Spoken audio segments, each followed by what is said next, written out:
Welcome to Talkies, the podcast where we explore thought-provoking topics.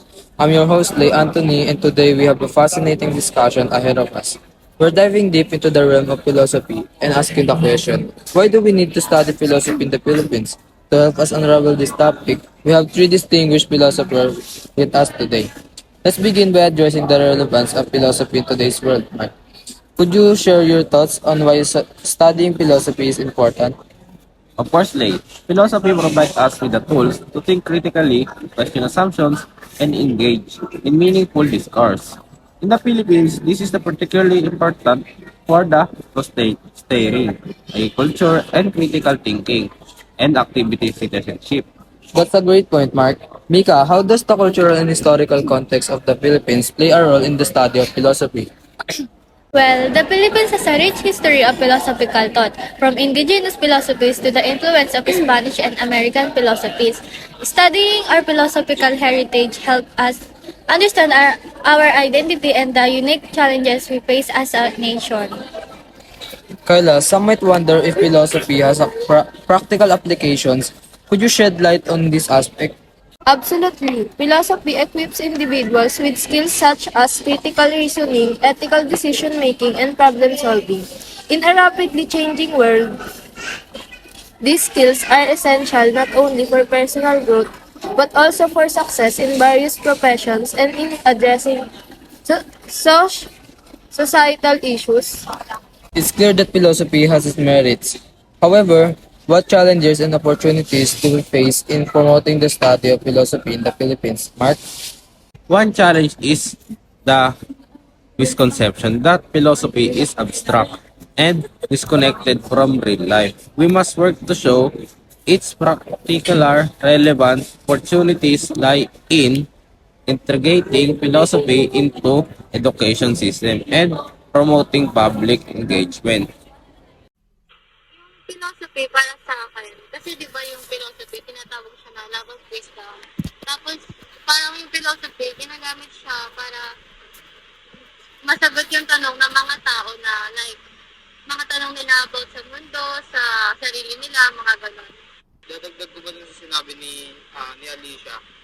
Yung pag philosophy kasi, nagpapatalas to ng kaisipan ng isang tao na hindi man para masagot, para may madagdag na mga tanong na hindi niya masagot. Eh, gusto pa ba kayong idagdag? Kung wala na, punta na tayo sa ano nga ba ang kahalagahan ng philosophy? Yung philosophy kasi, pag napag-aralan natin siya, tapos para, ano ba sabi? Pag yung philosophy, pinag-aralan natin siya, matututo tayong mag-isip ng maayos, parang mag-desisyon ng maayos. And dagdag ko na rin is, ang philosophy kasi, kaya siya mahalaga dahil ang iba sa atin nga, tulad ng maraming questions sa sarili, sa paano na buhay, or anything question na dapat nang masagot. Dahil ang filosofiya kasi ay mahalaga ito dahil kapag pinag-aralan mo to, maaari mo masagot ang mga tanong na nasa utak mo, tanong ng iba, at tanong ng buong mundo. Ganyan. Saka ang philosophy, nagagamit mo siya kung gusto mong malaman kung ano yung mga hindi mo pa alam. Like, Ay, paano na buong mundo? kung paano nabuo yung mundo, or kung sino ka talaga, or kung saan ka ba talaga nagmula. Kasi maraming sabi-sabi na hindi pa naman talaga napapatunayan. Parang theories pa lang, ganun. Kaya pinapag-aralan ng philosophy. Pinapag-aralan ng philosopher. So sa tingin niyo ba, papapaunlad ba ng filosofiya ang Pilipinas kapag napag-aralan ito ng karamihan sa atin? Sa tingin ko, kasi kaya lang naman ganito yung ng bansa natin, bagsak, ganyan. Marami mga mahihirap. Hindi man sa marami, pero madalas na makikita din sa Pilipinas Mga average lang yung mga kinikita, ganun. Kaya, sigurado, unlad. Kung lahat, hindi man sa, kahit hindi lahat, basta maraming Pilipino ang matuto ng filosofiya. At mag-iisip sila ng mas malalim pa. Hindi sila magagawa agad ng kahit ano na ikakasira ng buhay nila. Kaya unad ang bansa natin, mababawasan at pwede pang maubos ang mga mahihirap. Dagdag ko pa rito ay dahil maaga ang pag-aaral ng filosofiya sa Pilipinas kasi ang karamihan sa atin ay mabababaw ang pag-iisip. Example nito ay ano, naghahanap buhay lang sila kapag kailangan nila ng pera, didiskarte sila kapag meron ng emergency. Mas pinipili nila na mas umasa minsan sa limos, sa kung ano-ano man. Kaya, kung mapag-aaralan man ang filosofiya sa Pilipinas ng maigi, ang karamihan sa atin ay, para sa akin, uunlad dito ng mabilis. Dahil, ayun nga, mas tataas ang pag-iisip natin, mas magiging, sinasabi na, critical thinking nga, ganon. Dahil kapag may critical thinking ka, makapag-isip ka kagad ng kung ano-anong mga bagay, paano masusolusyonan ng problema na ganito, ganyan. Kasi, kung mababaw pa tayo mag-isip, dahil kung mababaw tayo mag-isip, paano na, hindi tayo unlad niyan kung gano'n tayo lagi. Kaya dapat, mas unlaran natin pag-iisip para sa ating mga kinabukasan. Pero paano kaya kung hindi natin kung walang nakapagpasikat ng pamimilosofiya, ano kaya mangyayari sa mundo? Kung lahat, basta-basta na lang magdedesisyon kahit hindi nila alam yung outcome ng mga gagawin nila. Parang kung ano na lang iisipin nila, ganyan. Kasi, kaya nga, hindi na pag-aralan, hindi nila alam. Kaya, kung ano-ano na lang gagawin, iisipin, or anumang bagay na gustuhin nila na hindi nag-decision ng maayos or nag-iisip. Saka nang walang evidence. Yeah. Pag walang philosophy, parang ang hirap. Pag walang philosophy, parang ang hirap-hirap mag-isip ng maayos na mga desisyon kasi nga hindi natin alam paano tayo mag-iisip ng kasi basta-basta na lang tayo ng desisyon. Sample natin si Rendon, di ba? Si Rendon nga, di ba, sabi niya sa interview, tinanong siya kung na-research niya ba ang pinagsasabi niya. Kaya, di ba, sabi niya, hindi, diretso na ako doon, hindi na ako nagre-research, ganyan. So, paano yun, di ba? Pag ganun tayo lahat. Minsan, nagiging social issues siya dahil nga sa mahihirap tayo, dahil nga sa minsan wala nga tayong mataas na pag-iisip. Mika and Kyla, for your valuable insight, it's evident that studying philosophy in the Philippines holds significance for personal, cultural, and societal development. That wrap up today's episode of Talk Kills. We hope that discussion has inspired you to explore philosophy further and recognize its importance in our lives. Stay tuned for more thought-provoking conversations. Thank you for joining us.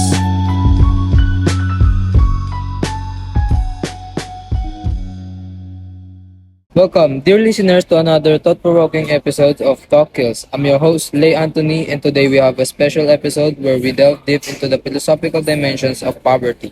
Well, poverty has been a topic of interest for philosophers for centuries.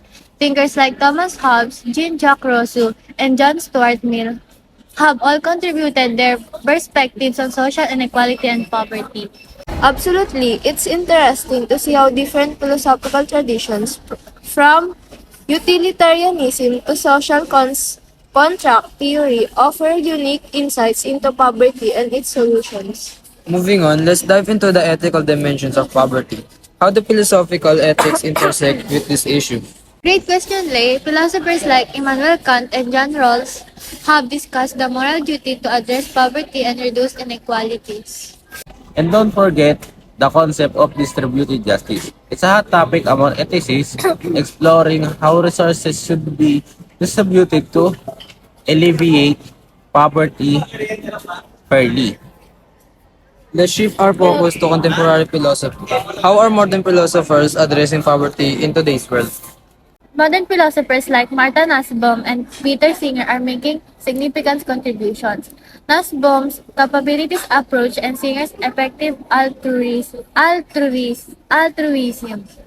Ulitin ko pa? Modern philosophers like Martha Nussbaum and Peter Singer are making significant contributions. Nussbaum's capabilities approach and Singer's effective altruism offer practical frameworks to tackle poverty. And of course, we can't ignore the role of technology and globalization in shaping philosophical discussions about poverty in the 21st century. So we see it's clear that poverty is not just an economic issue but a deeply philosophical one. Indeed, Lay, it's fascinating to see how philosophical ideas from the past continue to shape our understanding of poverty today. And it's a reminder that philosophy can play a vital role in guiding us toward a more just and equitable future. Thank you for joining us this philosophical journey through poverty. Stay tuned for more episodes of Talk Kills. Whatever goes around eventually comes back to you. Welcome again to Talk Kills, the podcast where we examine into the philosophical dimensions of pressing issues. I'm your host, Lay, and today we're exploring the deeply rooted issue of corruption. First things first, let's define corruption. Corruption is defined as the abuse of power or position for personal benefit or at the expense of others. It is a widespread problem all across the world. In fact, the history of corruption go all the way back to early days of human civilization, where philosophers like Plato and Aristotle argue about the benefits of a just society. To understand corruption, we must explore the philosophy of power. Philosophers like Machiavelli examine the ethics of acquiring and maintaining power, sometimes straying into morally gray territory. Moreover, political philosophy from Hobbes to Rousseau grappled with the role of authority and how it can be corrupted by those in power. Now, let's delve into the ethical dimensions. Virtue ethics, as championed by Aristotle, evaluates action based on personal character. How does corruption relate to virtue? Deontological ethics, such as Kantianism, explore the moral duty of individuals and society to combat corruption. Is there a moral obligation to fight against it? Corruption often raises philosophical dilemmas. The trolley problem, for instance, questions whether it's ethical to engage in corruption to prevent a more significant harm. These dilemmas reveal the complexity of the issue. Should we tolerate small-scale corruption if it results in greater societal benefits? Systemic corruption is a widespread concern. How does institutional corruption connect to philosophy, especially social contract theory? Social contract theories like Locke and Rousseau debated the role of government and the conditions under which citizens can revoke their consent due to corruption. Our exploration today has revealed the intricate relationship between corruption and philosophy, touching on power, ethics, and the social contract. We hope our listeners have gained a deeper understanding of how philosophy can help us analyze and address corruption in our world. Thank you for joining us, Philosophy Unveiled. Keep questioning and applying the philosophical thought to pressing issues of our time. Remember, philosophy empowers us to think critically about the world and strive for a more just and corruption-free society. Welcome to another episode of Talk Kills, where we tackle into philosophical implications of contentious issues. I'm your host, Lay, and I'm joined by three other passionate philosophers today.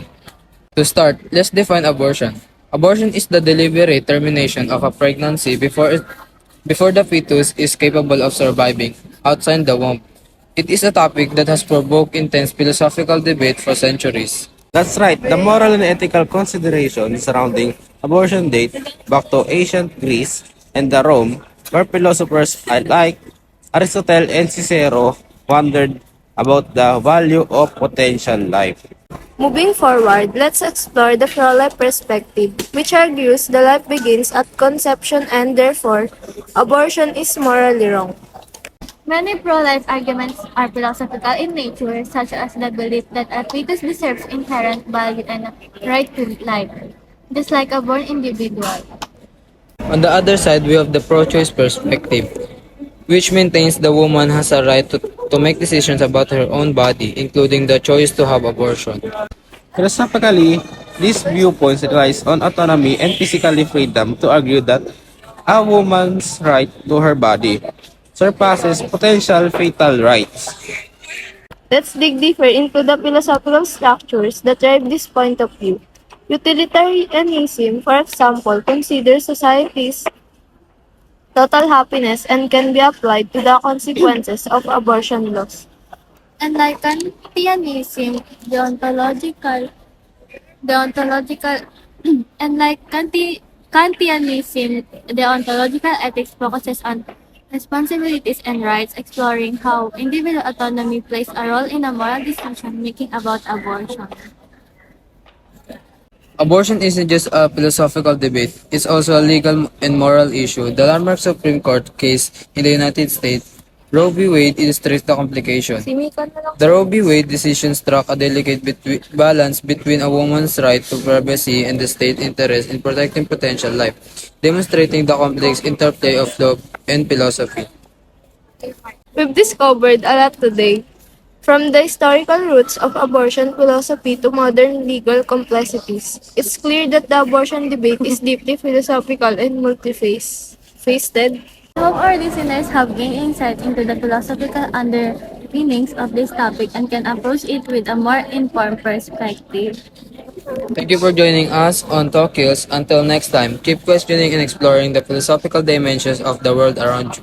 And remember, philosophy is a tool for understanding complex issues like abortion. So keep the conversation going with friends and colleagues.